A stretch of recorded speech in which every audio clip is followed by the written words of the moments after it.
जी आज आप जो 2 दिवसीय कार्यक्रम कर रहे हैं यहाँ पर आगरा की भूमि पे, और वो भी एक बड़ी देश के अंदर एक ऐतिहासिक भूमि है। ऐतिहासिक भूमि जिस पे एक पॉइंट जो एक ताजमहल, एक किनारे पर ताजमहल, उस किनारे पर ताजमहल है और इस किनारे पर उसका व्यू भी है, और उसी व्यू के किनारे पर आपने बौद्ध विहार बना रखा है। और उस बौद्ध विहार पे आप आज एक कार्यक्रम कर रहे हैं, और उसका एक नाम दिया आपने सत्संग विचार गोष्ठी। सत्संग विचार गोष्ठी ही आपने इस कार्यक्रम का नाम क्यों दिया जी?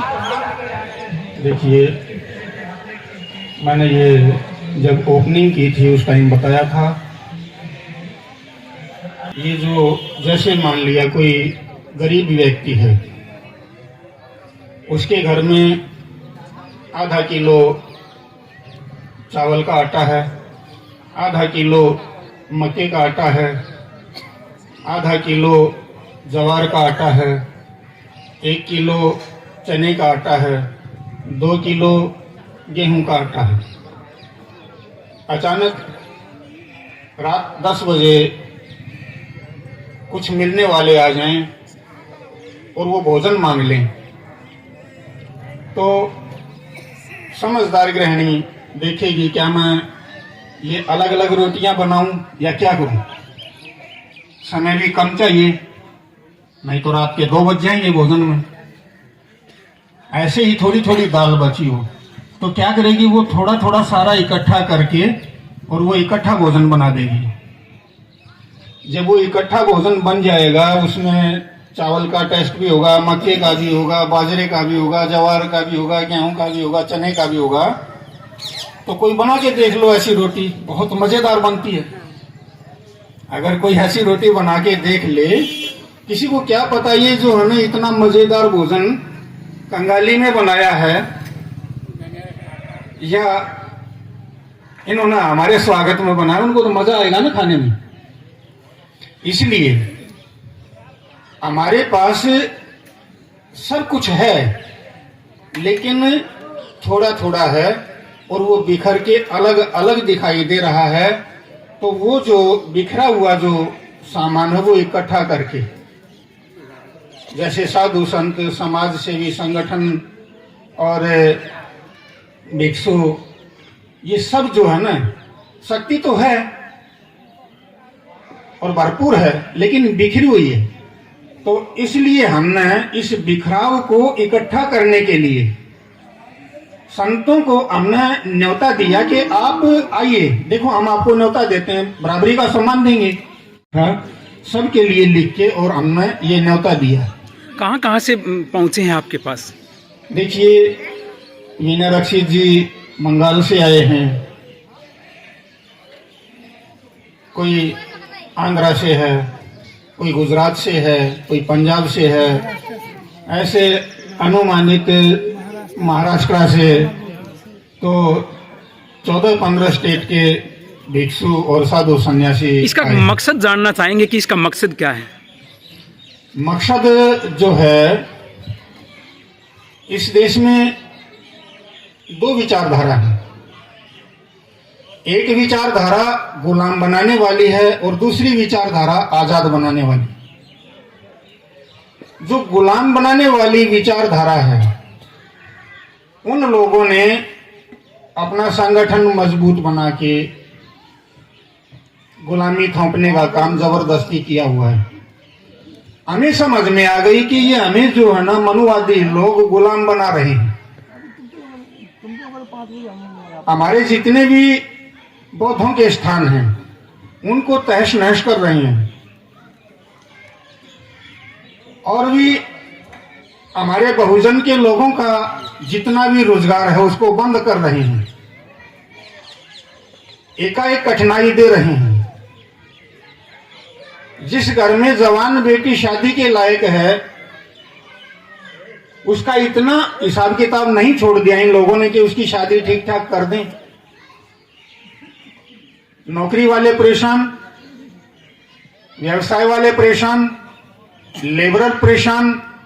इन लोगों ने बीमारी दी, बेरोजगारी दी, देश का सत्यानाश किया, सारी कंपनियां बेच दी, सारे देश का प्राइवेटीकरण कर दिया, वोट के ऊपर डाका मार लिया।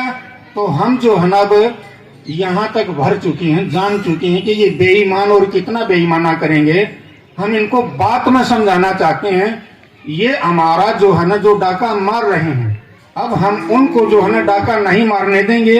ये जो भिक्षु संघ है भारत का, एक बार म्यांमार की सरकार ने पागलपन दिया था, इन्होंने उस सरकार का दिमाग ठीक करने के लिए और कुछ संगठन को इतना मजबूत करके उनके महल के ऊपर चढ़ाई कर दी और वो प्रधानमंत्री राष्ट्रपति अपने अपने उड़न खटोले लेके भाग गए थे देश छोड़ के। हमारा जो बहुजन है नाक से ऊपर पानी जाने वाला है, भर चुका है। ऐसा ना हो, हम जो है ना पूरे देश के बहुजन को ललकारें और दिल्ली की तरफ कूच करें तो दिल्ली में तुम्हें हम शासन करने नहीं देंगे। इसके लिए आप तैयार हैं तो हम भी तैयार, हमारे देश को बिकने नहीं देंगे हम। क्यों भिक्षु संघ, क्या हमारा देश कोई बेचे, हम बेचने देंगे?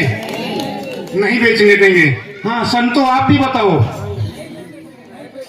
अपने नौजवान भी बताओ, नहीं बिकने देंगे।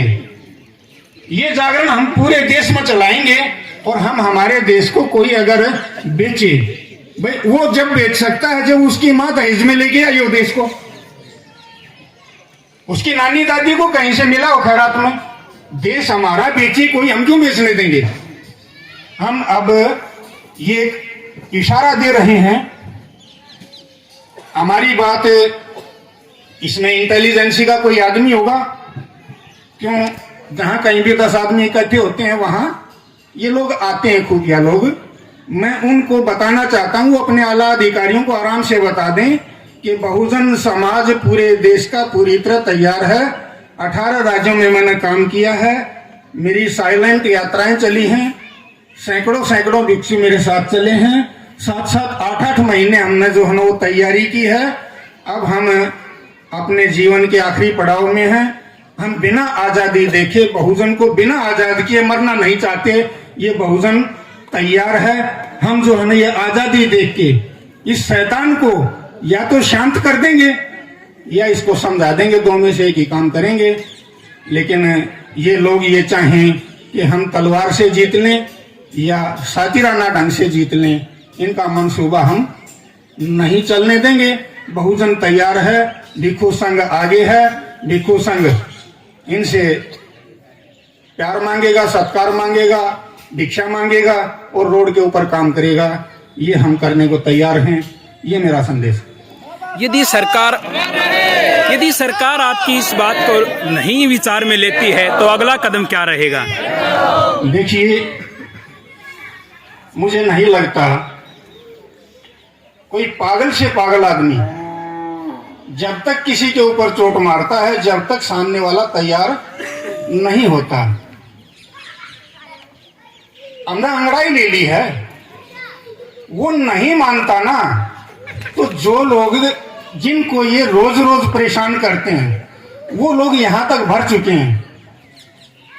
हम चाहते हैं कि ये जो देश है ये भगवान बुद्ध का देश है, ये जो देश है संत कबीर का देश है, ये जो देश है बाबा साहेब का देश है, ये देश गुरु रविदास का देश है, ये हमारे महापुरुषों का देश है। इसमें अगर कोई विदेशी अगर हमारे देश को बेचेगा तो हम उसको किसी भी हालत में कोई भी कीमत चुका के बेचने ही नहीं देंगे।